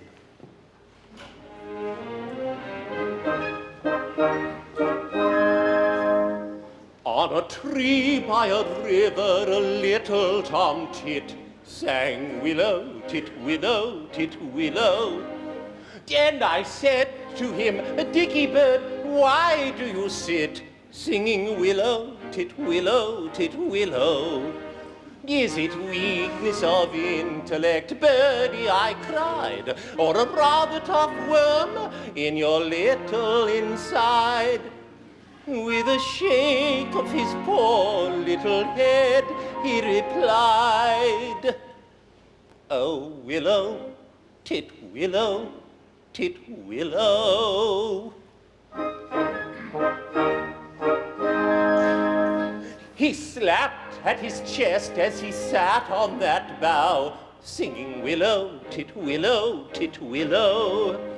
And a cold perspiration bespangled his brow. Oh, willow, tit, willow, tit, willow. He sobbed and he sighed, and a gurgle he gave, and he plunged himself into the billowy wave. And an echo arose from the suicide's grave. Oh, willow, tit, willow, tit, willow.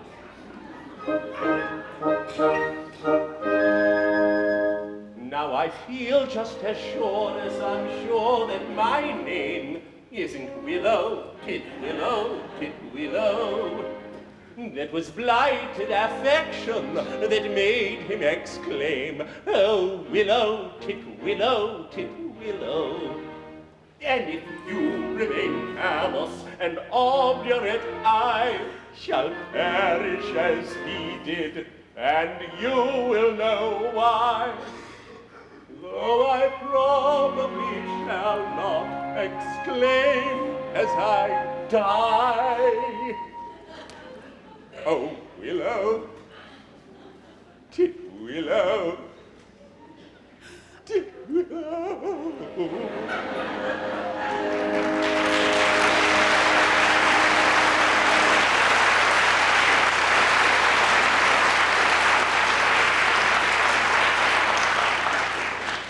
Did he really die of love? He really did. All on account of a cruel little hen? Yes. Poor little chap. It's an affecting tale. And quite true. I knew the bird intimately. Did you? He must have been very fond of her. His devotion was something extraordinary. Oh, poor little chap. Oh, and I refuse you. Will you go and do the same? At once. No, you mustn't. Anything but that. Oh, I am a silly little goose. You are. You won't hate me, will you, if I'm just a little teeny weeny, wee bit bloodthirsty, will you? Hate you? Katisha, is there not beauty even in bloodthirstiness? My idea exactly.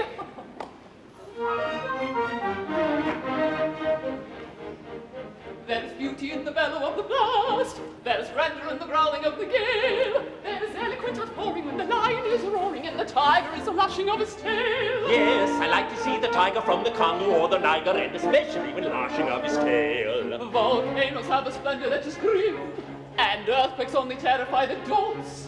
But in the scientific, there is nothing that's terrific in the falling of the flight of thunderbolts. Yes, in spite of all my meekness, if I have a little weakness, it's a passion for the flight of thunderbolts.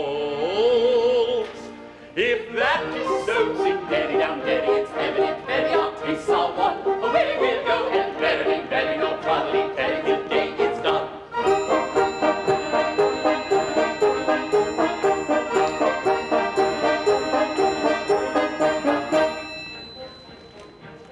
There's beauty in extreme old age. Do you fancy you are elderly enough? Information I'm requesting on a subject interesting. Is a maiden all the better when she's tough? True, that's why you mean it's a general thing, and she'll last a little longer when she's tough. Are you old enough to marry, do you think? Won't you wait until you're 80 in the shade?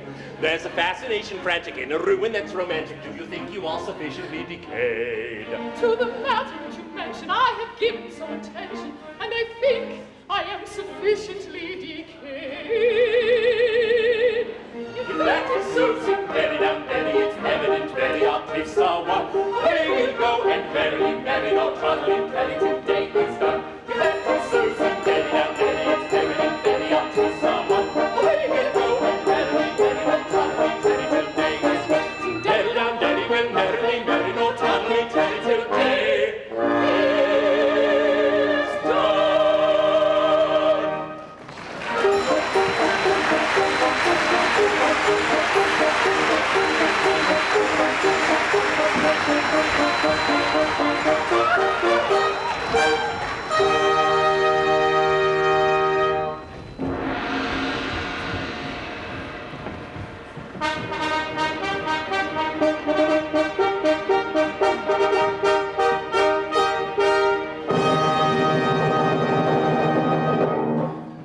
Now then, we've had a capital lunch, and we're quite ready. Have all the painful preparations been made? Your Majesty, all is prepared. Oh, then produce the unfortunate gentleman and his two well-meaning but misguided accomplices.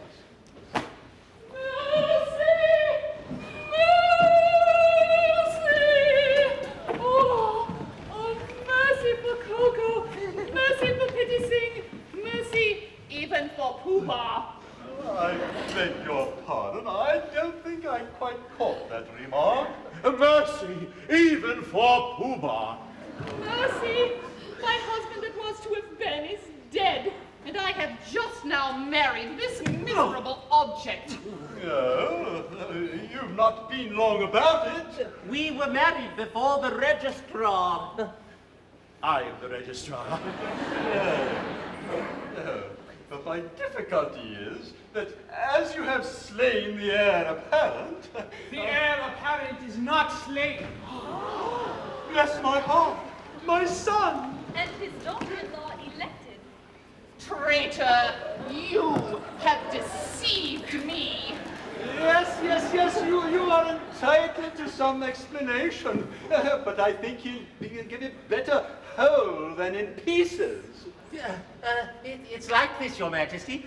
It is true that I had stated that I had slain Nanki Poo. Yes, in most affecting particulars. Merely corroborative detail intended to lend artistic verisimilitude to an otherwise... Will you refrain from putting in your oar? Oh! It's like this, Your Majesty. When Your Majesty says let a thing be done, then it's as good as done. Practically it is done, because Your Majesty's word is law. Your Majesty says kill a gentleman, and a gentleman is told off to be executed. Consequently, that man is as good as dead. Well, practically he is dead. And if he is dead, why not say so?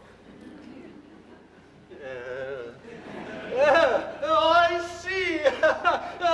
Nothing could possibly be more satisfactory.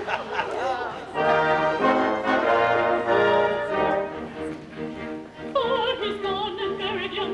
Yeah, and if we're married, for all will be merry. I think you had better succumb. Come. Enjoy their expressions of me. On this subject I pray you be mum. Your notions, though many, are not worth a penny. The word for your guidance is mum. You've a very good bargain in me. On this subject we pray you be dumb. We think you had better succumb. Come. You'll find there are many who went for a penny, There are lots of good fish in the sea. There are lots of good fish in the sea. There's lots of good fish in the sea. There's lots of good fish in the sea, in the sea, in the sea, in the sea, in the sea. The threatened cloud has passed away. What northern lights may come to show. Then let's not with laughing song and merry dance, and let the throng of joy advance with laughing song and merry dance, with laughing song and merry dance, with laughing song. With joyous shout, ringing cheer, inaugurate the new career. Joyous shout, ringing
Chinese marionette. You don't understand these things. It is simply called etiquette.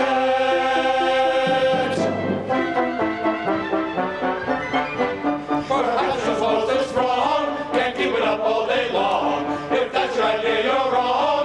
Oh, if that's your idea, you're wrong. If you want to know who we are the government of Japan. On bus and truck, on street and van, on many a job.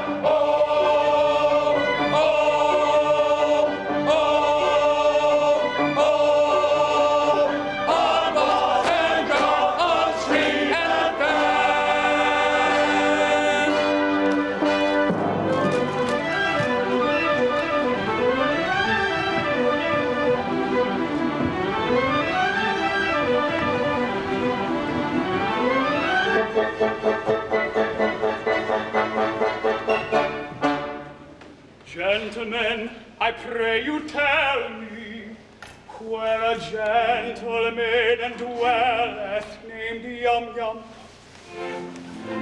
The word of cocoa, in pity speak, oh speak, I pray you. Why, who are you who ask this question?